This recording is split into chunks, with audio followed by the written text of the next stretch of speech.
오늘 하나님의 말씀을 보도록 하겠습니다. 오늘 우리에게 주시는 하나님의 말씀은 마가복음 6장 45절부터 56절까지의 말씀입니다. 마가복음 6장 45절부터 56절까지의 말씀입니다. 우리 함께 봉독하는 시간을 갖도록 하겠습니다.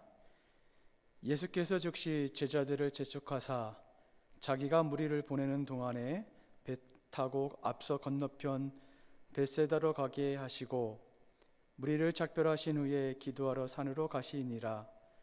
저물매 배는 바다 가운데 있고 예수께서는 홀로 무태에 계시다가 바람이 거스름으로 제자들이 힘겹게 노젓는 것을 보시고 밤 사격쯤에 바다 위로 걸어서 그들에게 오사 지나가시려고 하시매 제자들이 그가 바다 위로 걸어오심을 보고 유령인가 하여 소리 지르니 그들이 다 예수를 보고 놀람이라.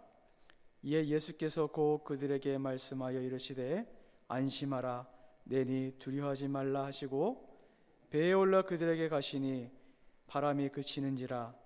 제자들이 마음에 심히 놀라니 이른 그들이 그 떡 되시는 일을 깨닫지 못하고 도리어 그 마음이 둔하여 졌음이러라. 건너가 게네사렛 땅에 이르러대고 배에서 내리니 사람들이 곧 예수신 줄 알고 그 온 지방으로 달려 돌아다니며 예수께서 어디 계시다는 말을 듣는 대로 병든 자를 침상째로 메고 나아오니 아무데나 예수께서 들어가시는 지방이나 도시나 마을에서 병자를 시장에 두고 예수께 그의 옷가라에도 손을 대게 하시기를 간구하니 손을 대는 자는 다 성함을 얻으니라. 아멘. 오늘 본문은 예수님의 사역 중 한 가지가 소개되고 있습니다. 어떤 사건이냐면 예수님께서 물 위를 걸으시는 사건입니다. 45절에 보니까 이렇게 말씀을 하고 있습니다. 예수께서 제자들을 재촉하시어 갈릴리 바다 동쪽에 있는 지역인 벳세다라는 지역으로 배를 타고 먼저 건너가라고 하십니다. 이 벳세다라는 지역은 갈릴리 바다를 기준으로 한다면은 북동쪽에 있는 지역입니다. 그쪽으로 보내신 이유는 두 가지가 있는데, 첫 번째 이유는 무엇이냐면 예수님께서 스스로 말씀하셨던 것처럼 복음을 증거하기 위함입니다.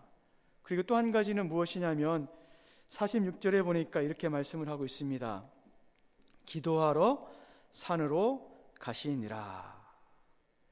이처럼 예수님께서 제자들을 따로 보내신 이유는 무엇이냐면 혼자 기도하기 위함입니다. 여기서 중요한 것은 홀로 기도하기 위함이라는 것입니다. 예수님은 사역을 하시면서 수많은 사람을 만났습니다. 수많은 사람들이 따라다녔습니다. 그리고 더불어 제자들과 늘 함께 계셨습니다. 그런데 오늘 본문에서 예수님은 모든 사람들을 일부러 떨어뜨리게 만드시고 멀리 하십니다. 그 이유가 무엇입니까? 기도하기 위해서라고 말씀을 하십니다. 예수님은 어떤 분이십니까? 예수님은 대중과 떨어져 홀로 기도하시는 분이십니다. 예수님은 홀로 기도하시는 것이 필요하셨습니다. 왜일까요? 그 이유는 한 가지입니다. 하나님과 더 집중적으로 관계를 갖고 더 집중적으로 하나님과의 친밀감을 갖기 위해서입니다.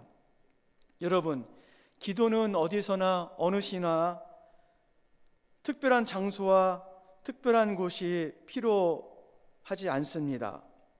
어떤 장소에나 어떤 곳에나 아무 때나 할 수 있습니다.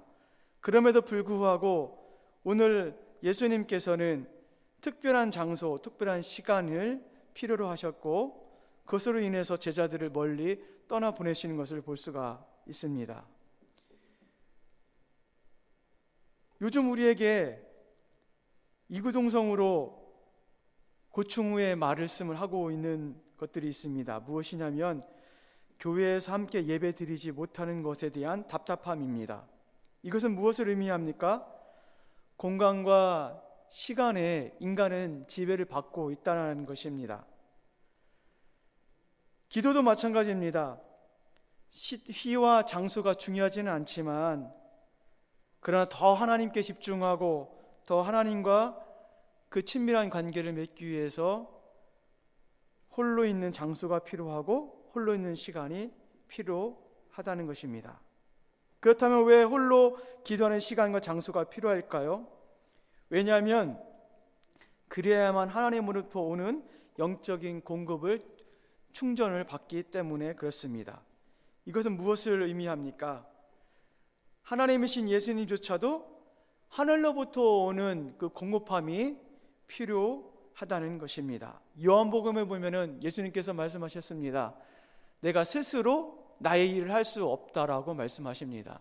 그분이 하나님이심에도 불구하고 당신 스스로 그 일들을 할 수 없다라고 말씀하십니다. 그럼 어떻게 그 일들을 할 수 있다는 뜻입니까? 하나님께서 그것을 부어주셔야만이, 하나님께서 공급을 해주셔야만이 예수님의 사역을 감당할 수 있다라는 것을 말씀하고 있습니다. 예수님께서 아버지의 뜻을 이루기에 필요한 것은 아버지와 더 친밀한 교제입니다. 예수님은 하나님이셨지만 아버지와 교제하시는 분이십니다. 그리고 그 아버지의 교제하심으로 말미암아 영적인 공급을 받으셨고 그 공급함으로 인해서 하나님의 뜻을 이루시는 분이 바로 예수님이십니다. 우리 사랑하는 남산지체 여러분, 코로나가 우리에게 주는 부정적인 부분도 있습니다. 그러나 잠시 생각해 봐야 될 것은 코로나로 인해서 삶이 매우 단순해졌다는 것입니다. 우리의 바쁜 일상생활에서 좀 벗어날 수 있었던 것 같습니다. 그래서 지금 우리 삶이 매우 단순해졌습니다. 이 단순한 삶을 하나님께서 우리에게 주신 이유가 무엇일까요? 그것은 무엇이냐면 그 바쁨에서 벗어나서 이 단순한 시간 가운데 하나님께 집중할 수 있는 시간을 저에게 주셨다는 그런 사실입니다. 그렇다면 이 시간들을 어떻게 보내야 됩니까? 비록 교회에 나오지는 못하지만 집에서 처소를 삼아서 기도하는 것입니다. 이 시국을 우리에게 주신 이유는 한 가지입니다. 바로 기도하는 것입니다. 계속해서 47절, 날이 저물었습니다. 배는 갈릴리 바다에 떠 있습니다.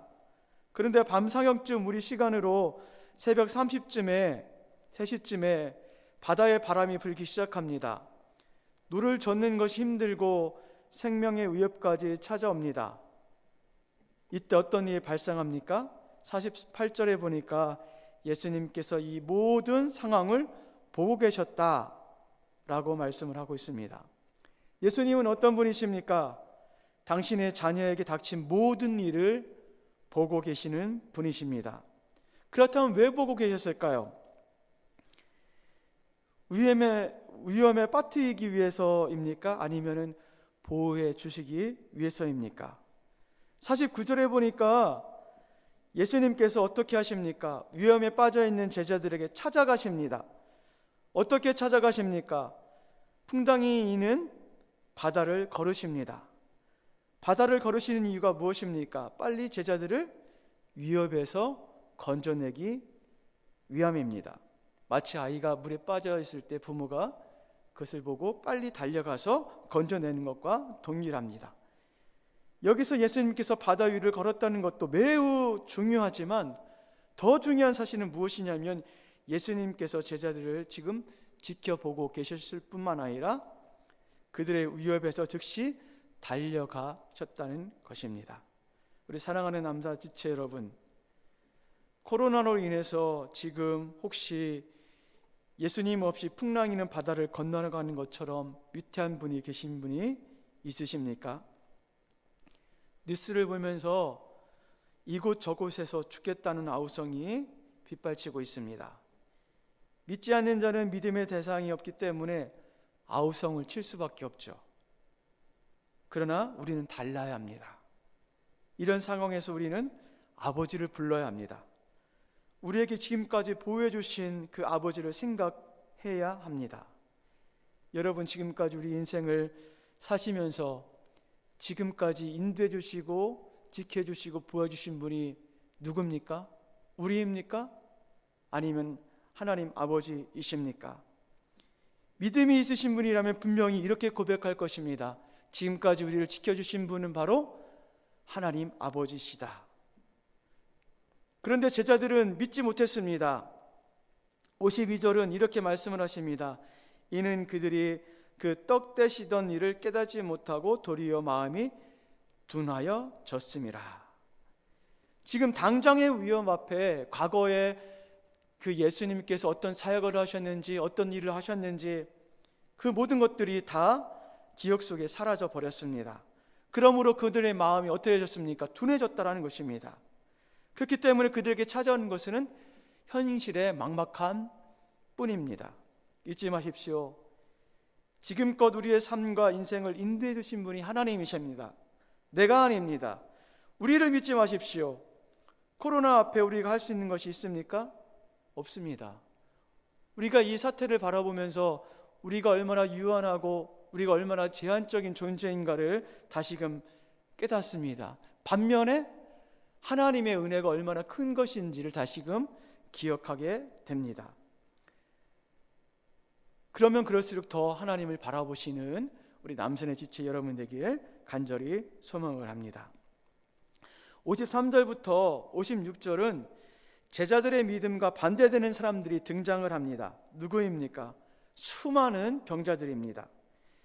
이들은 예수님을 찾아왔고 그 예수님을 찾아왔을 때 그냥 찾아오는 것이 아니라 믿음을 가지고 찾아왔습니다. 55절에 보니까 그 온 지방으로 달려 돌아다니며 예수께서 어디 계시다는 말을 듣는 대로 병자들을 침상째 메어 오니라. 또 56절에도 이런 말씀하십니다. 아무 데서나 예수께서 들어가시는 지방이나 도시나 마을에서 병자를 시장에 두고 예수께 그의 옷가라에도 손을 대게 하시기를 간구하니. 두 사건이 생각이 납니다. 첫 번째는 중풍병자의 사건이 생각이 나고 또 하나는 혈류증 여인의 사건이 생각이 납니다. 이 두 사건의 결말이 무엇입니까? 모두 나음을 받고 구원을 받았다는 것입니다. 오늘 본문에도 어떤 결말이 나옵니까? 당연히 나음을 받고 구원을 받습니다. 그런데 어떻게 됩니까? 그들이 예수님의 소문, 제자들이 잃어버렸던 은혜가 아니라 예수님에 대한 소문을 듣고 악착같이 찾아오는 그 믿음으로 말미암아 고침을 받았다라고 말씀을 하고 있습니다. 우리에게 주는 교훈이 있습니다. 무엇이냐면 바로 그 예수님을 찾으라는 것입니다. 자신의 인생에서 자신이 할 수 없다는 것을 인정하고 하나님을 찾고 인생의 주권자이신 예수님을 찾으라는 것입니다. 찾으면 어떻게 됩니까? 고침을 받고 구원을 받고 성함을 받게 됩니다. 이 믿음으로 오늘 우리에게 주신 삶의 어려움들을 잘 이겨나가는 여러분과 제가 되길 간절히 소망을 합니다. 우리 함께 기도하는 그런 시간을 갖도록 하겠습니다. 사랑의 주님, 인생에서 예기치 않는 위험이 찾아옵니다. 그때마다 우리의 연약하여 한치 앞만 바라보고 한숨을 쉽니다. 그리고 어찌할까 하면서 가슴을 칩니다. 주여, 믿음 없는 우리가 되지 않게 하옵소서. 오히려 주님을 기억해 하옵소서. 말씀을 기억하게 하옵소서. 그래서 더 위험과 위협 속에서 주님의 생명의 말씀으로 이겨내게 하옵소서. 그러므로 세상 사람들이 너희는 어디서 오는 힘으로 그렇게 살아가냐고 물을 때에 주님이 공급하시는 힘으로 이겨낸다라고 고백하는 저희가 되게 하여 주옵소서. 주님이 어둠이 짙어질수록 더욱 기도하게 하옵소서. 기도를 통해 이 어려움 시기를 이기게 하옵소서. 너무 바빠 주님을 찾지 못했던 심령들이 있다면 이 시기에 다른 분주함을 찾는 것이 아니라 주님을 찾아 주님께 좀 더 집중하는 자들이 되게 하여 주시옵소서. 이 모든 것들을 예수님의 이름으로 기도하옵나이다. 아멘.